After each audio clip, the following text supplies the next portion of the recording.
G'day, mate. Come on in. Don't be shy. See that? I've chucked a few pine branches up on the window. The smell of the pine mixing with the wood smoke. Smells like the bush after rain, doesn't it?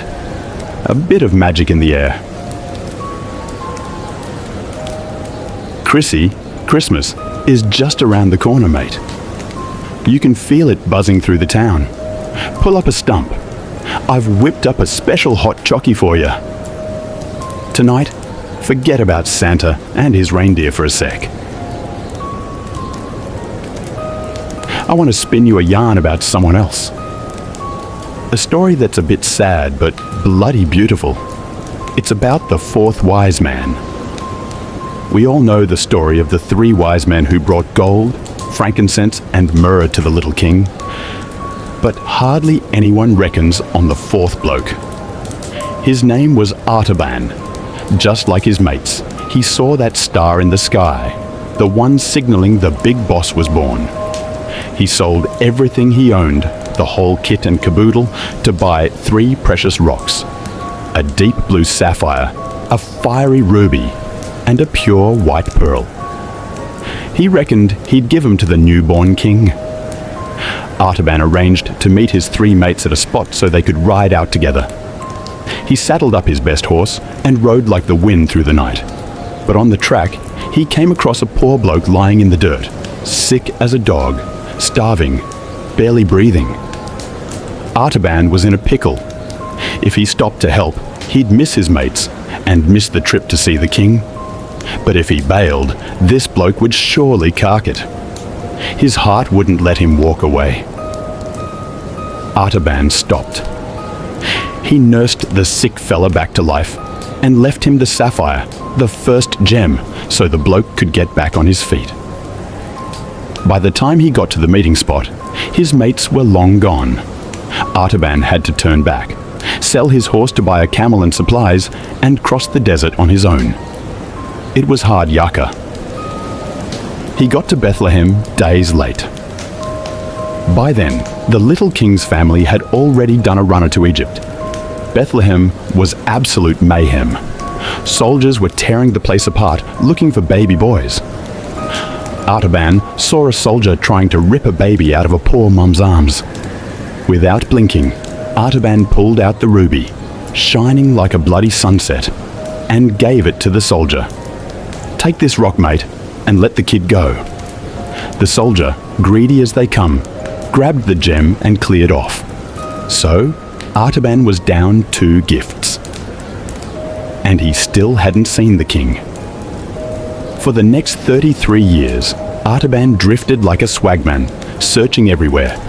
He went through slums, refugee camps, dodgy hospitals. Wherever there was someone doing it tough, he stopped to help. Time flew. Artaban was now an old codger, white hair, bent back, wearing rags.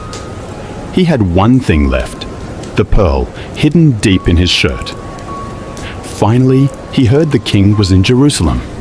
He rushed there, but, struth, it was the day the king was being crucified. Artaban thought, maybe I can still use this pearl to bail him out. But just as he was hustling, a young girl was being dragged away by guards because her dad couldn't pay his debts. She was going to be sold as a slave. She saw Artaban and screamed for help. Artaban was shaking. This was the last gem, his last hope to see the king. But looking at the terror in the girl's eyes, he couldn't turn his back. He pressed the pearl into her hand. "Here's your ransom, love. Go on, get out of here." Right then, the sky went black and the earth shook. A heavy tile fell off a roof and clocked Artaban right on the noggin. He hit the ground, bleeding, barely holding on. Tears streamed down his face as he whispered, "Lord, I've spent my whole life looking for you, but I blew it. I failed. I've got nothing left to give you." But as he was fading out, a warm voice spoke in his mind. "Artaban, mate, you've met me heaps of times. When I was hungry, you gave me a feed. When I was thirsty, You gave me a drink. When I was naked, you gave me clothes. When I was locked up, you set me free. Artaban was confused. But Lord, I've never laid eyes on you. The voice replied, I'm telling you the truth, mate. Whenever you did it for one of these little Aussie battlers, you were doing it for me. A smile spread across Artaban's old, weathered face. He took his last breath, happy as Larry. His journey was done. He'd given away his best treasures, and he'd finally found his king. My mate. Artaban's story gives us a nudge about what Chrissy gifts really mean.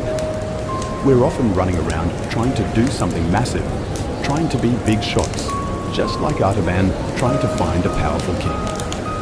But sometimes the king we're looking for, or the happiness we're chasing, is hiding in the simple stuff right under our noses. It's the smile on your family's face when you actually switch off the TV and talk to them. It's the patience you show a mate who's having a shocker of a week. It's a bit of kindness you show a stranger on the street. Don't be gutted if you haven't got any big achievements to brag about this Chrissy. If you're still carrying a flame of kindness in your heart, you've already given the world the best present there is. Anyway, your hot chocky is getting cold. Drink up. Sleep tight, mate.